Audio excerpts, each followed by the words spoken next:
ورسوله الكريم أما بعد فقد قال الله تبارك وتعالى في القرآن المجيد بعد أعوذ بالله من الشيطان الرجيم بسم الله الرحمن الرحيم وعباد الرحمن الذين يمشون على الأرض هونا وإذا خاطبهم الجاهلون قالوا سلاما وقال النبي صلى الله عليه وسلم ليس الشديد بالسرعة إنما الشديد الذي يملك نفسه عند الغضب.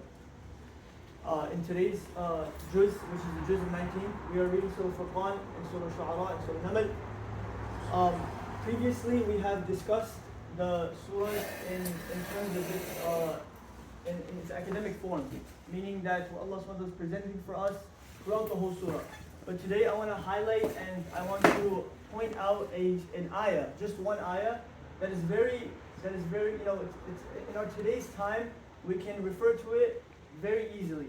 And it's very relevant to us in today's time or in our daily lives. And this ayah is وَعِبَادُ الرَّحْمَنِ الَّذِينَ يَمْشُونَ عَلَى الْأَرْضِ وَإِذَا خَاطَبَهُمُ الْجَاهِلُونَ قَالُوا سَلَامًا. Allah subhanahu wa ta'ala is first and foremost talking about the qualities as a abd of Allah. Now without a doubt, every one of us in this room is an abd of Allah. We know that. So to become a true abd of Allah, we need to instill in ourselves the qualities Allah speaks about. And one of those qualities that He speaks about is the reaction one has in regards to when an ignorant person is speaking to us. Now this ayah is translated as when an ignorant person speaks, then he should say salam. But what Allah is really trying to tell us is the word jahil comes from jahl, which actually means rudeness. It doesn't actually mean a person who is ignorant, it means a person who is rude. He comes to you in a rude manner. He says something to you very rudely, and he catches you off guard. Now this happens to us in our daily lives, in our work, in our family maybe, where someone says something very rude to us, and we don't know how to react.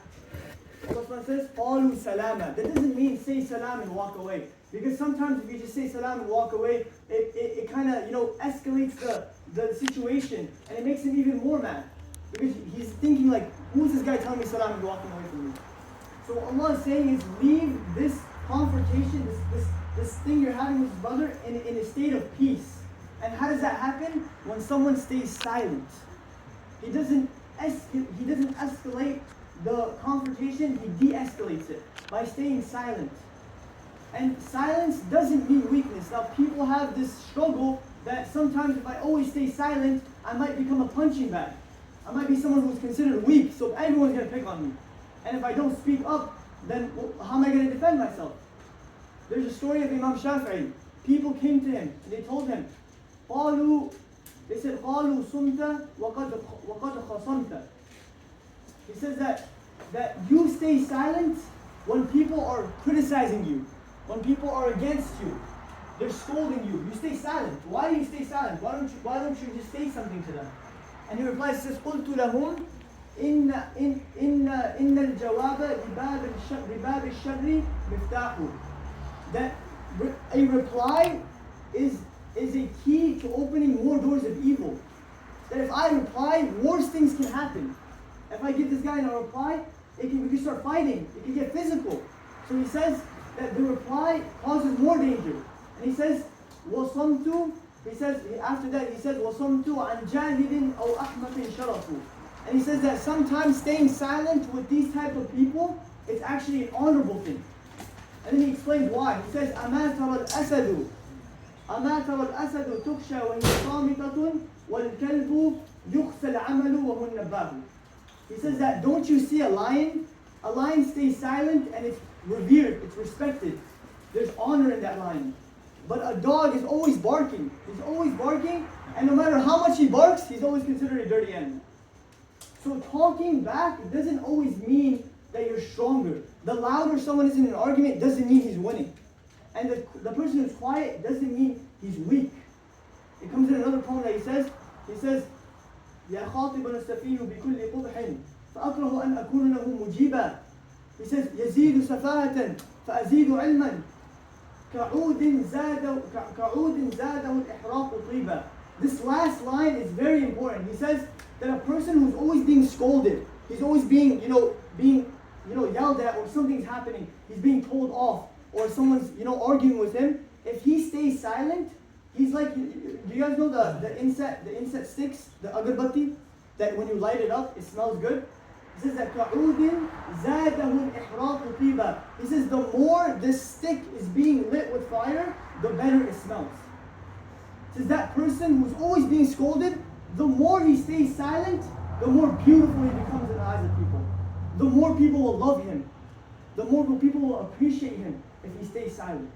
Like that stick, the more it burns, the more beautiful it smells.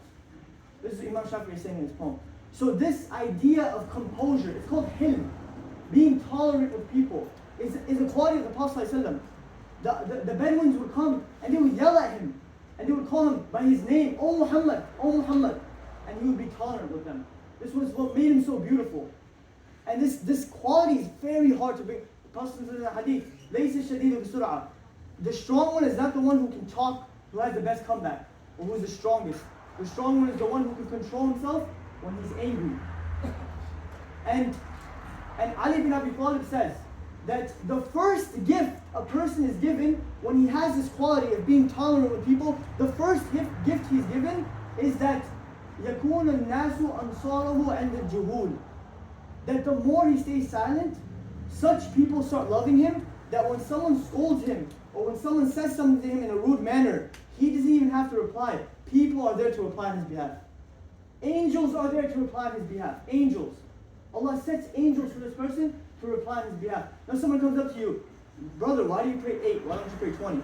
Brother, why is your Fajr time so behind? Why is it?" People come just to provoke you. Now when these conversations come up, you stay silent, and Allah will be there to defend you. Angels will be there to defend you. People will defend you. And how do we know this is true? The story of Abu Bakr, when a man came up to him and he was scolding him and scolding him and scolding him, and Abu Bakr stayed silent. And the Prophet was right next to him. The Prophet did not say a word, Abu Bakr did not say a word. The person was just going at him, like just non-stop. If you don't see someone who goes at you, non-stop going at him. Now, when Abu Bakr finally said one reply, he replied to him one time, the Prophet walked away. The Prophet ﷺ, he walked away. And when the Prophet walked away, Abu Bakr went up to him and he said, "O Prophet of Allah, this guy was scolding me the whole time. He did not say a word. You were my friend. You didn't defend me. But the moment I said something to defend myself, you walked away."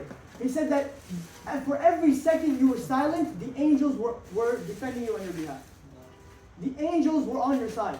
But the moment you spoke, that's when the angels left, and that's when I left. This is the quality of someone who is halim. He's tolerant. And I end off, sorry I took too much time, but I end off with this one hadith of the Prophet ﷺ. It says, أَرْبَعُ مَنْ كُنَّ فِيهِ عَصَمَهُ اللَّهُ مِنَ الشَّيْطَانِ وَحَرَّمَهُ عَلَى النَّارِ. He says, if someone has four qualities, he instills these qualities into his life, Allah subhanahu wa ta'ala will save him from the tricks of shaitan, and He will make the fire of Jahannam haram upon him. What are these four qualities?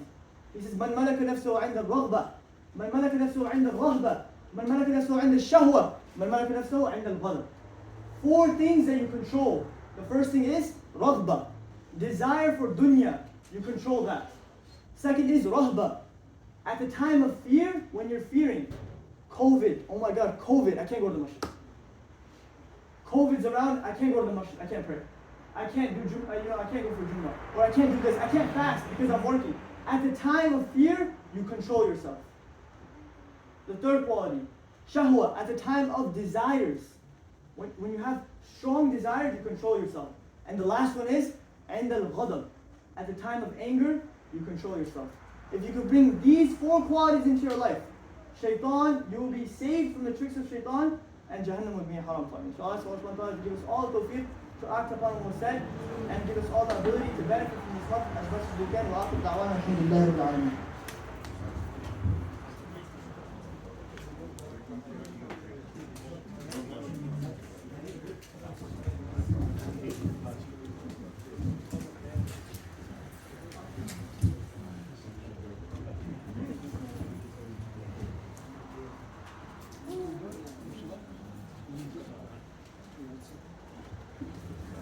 Assalamu alaikum wa rahmatullahi wa barakatuh. Alhamdulillah, we're here from Darul Sacramento, like every year.